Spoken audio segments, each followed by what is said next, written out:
Thank you. Senator Ludlam. Thank you, Madam Acting Deputy President. I rise this afternoon to speak about the issue of Australia's radioactive waste. Now, the Environment, Communications and the Arts Committee has spent the last few weeks taking evidence on this matter, on the Commonwealth Radioactive Waste Management Act 2005, on a bill which I propose be repealed. And I don't propose to reflect on the deliberations of the committee because this is a matter that's still under active consideration.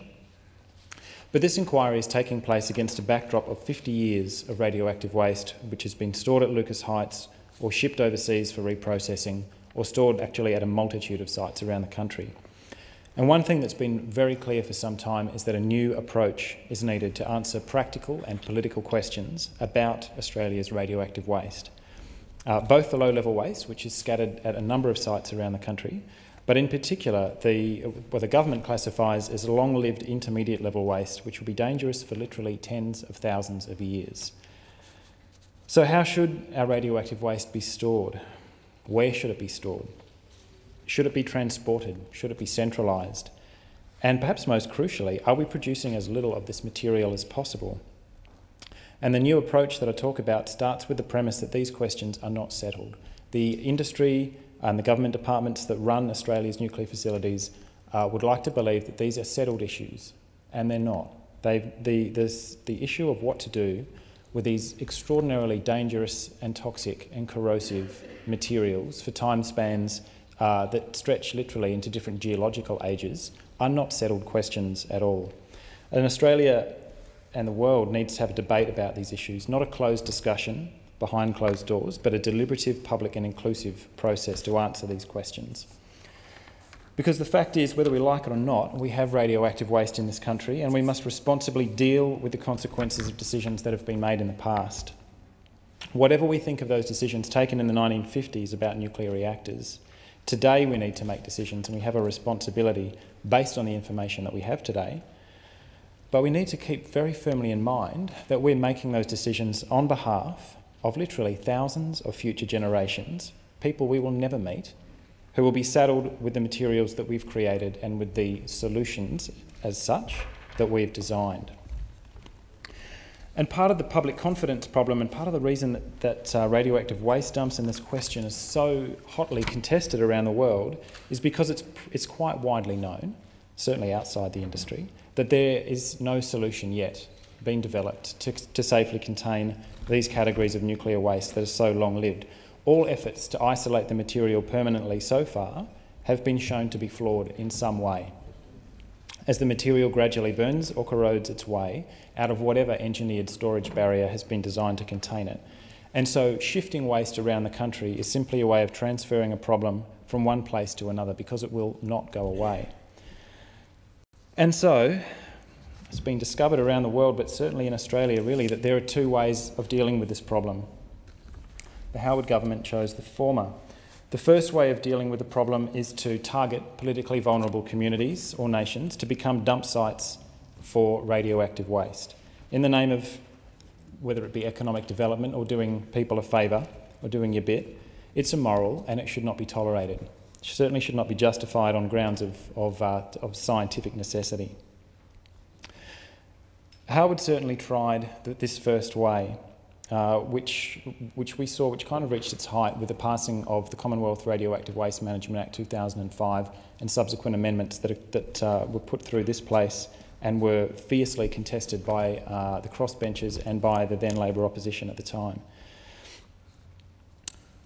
One submission that's been made to the current inquiry that's afoot at the moment into the bill to repeal this act called the practice radioactive racism, when a community is so disadvantaged that they would consider becoming a radioactive waste dump site in order to secure healthcare, transportation, education infrastructure, the kind of citizenship entitlements that the rest of us take for granted. That's radioactive racism. And it's a highly appropriate phrase to use when considering the process that was used by the former Howard government to formally remove due process, procedural fairness, rights of appeal, to toss the Aboriginal Land Rights Act and its protections, which were fought for over literally decades, setting all of those aside, and to seriously erode the democratic rights of Territorians That's radioactive racism. Making a specific amendment to a piece of legislation to deliberately remove the protections that were offered to Indigenous people in order to impose a nuclear dump. I can't think what else to call it. And so what we've seen now in the Territory is one particular community has been given some hundreds of thousands of dollars by the government for nominating their land for a radioactive waste dump, just the first instalment of several $1 million to follow. And that, I think, is why we need a scientific and transparent, accountable and deliberative strategy to deal with this waste. And that is the second way that I'd be speaking of. One of the submissions to the current inquiry called for process, not postcode, meaning that a location should not come first, but rather a fair process for arriving at a decision. And that's the process that really needs to be triggered when the Commonwealth Radioactive Waste Management Act is repealed. Because these matters are highly controversial, and we should look perhaps overseas to see what kind of solutions have been proposed elsewhere, such as the United Kingdom's Committee on Radioactive Waste Management, or the process that is underway in Canada to deal specifically with categories of high-level radioactive waste. And perhaps Australia, rather than pursuing the approach taken by the former Howard government, should consider this second way of going about things.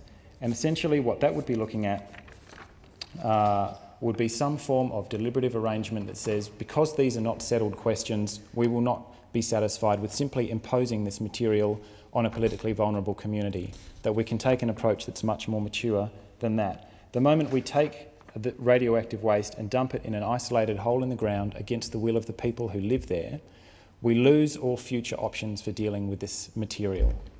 Because perhaps down the track, if it's safely contained where it's being produced, for example, for the time being we can pursue alternative waste management strategies, perhaps transmutation, perhaps nanotechnology, perhaps some form of technology that has not yet occurred to us.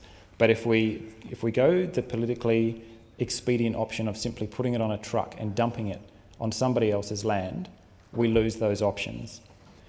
So I'd like to conclude by quoting Marlene Bennett, who appeared at the hearing in Alice Springs into repealing the Commonwealth Radioactive Waste Management Act, whose strong feelings echo my own, and she said, "I would just like to question why Martin Ferguson is sitting on this issue like a hen trying to hatch an egg. The people of the Northern Territory elected the Labor Party. We were led to believe that the nuclear waste thing would be all overturned and overruled, and at this moment we are extremely disappointed. How many times do we have to say no? No means no. Come on, Martin, let's do something about this." Because really, essentially, all we're asking for is for the ALP to come good on the very clear election commitment that it took to the election in 2007. Thank you.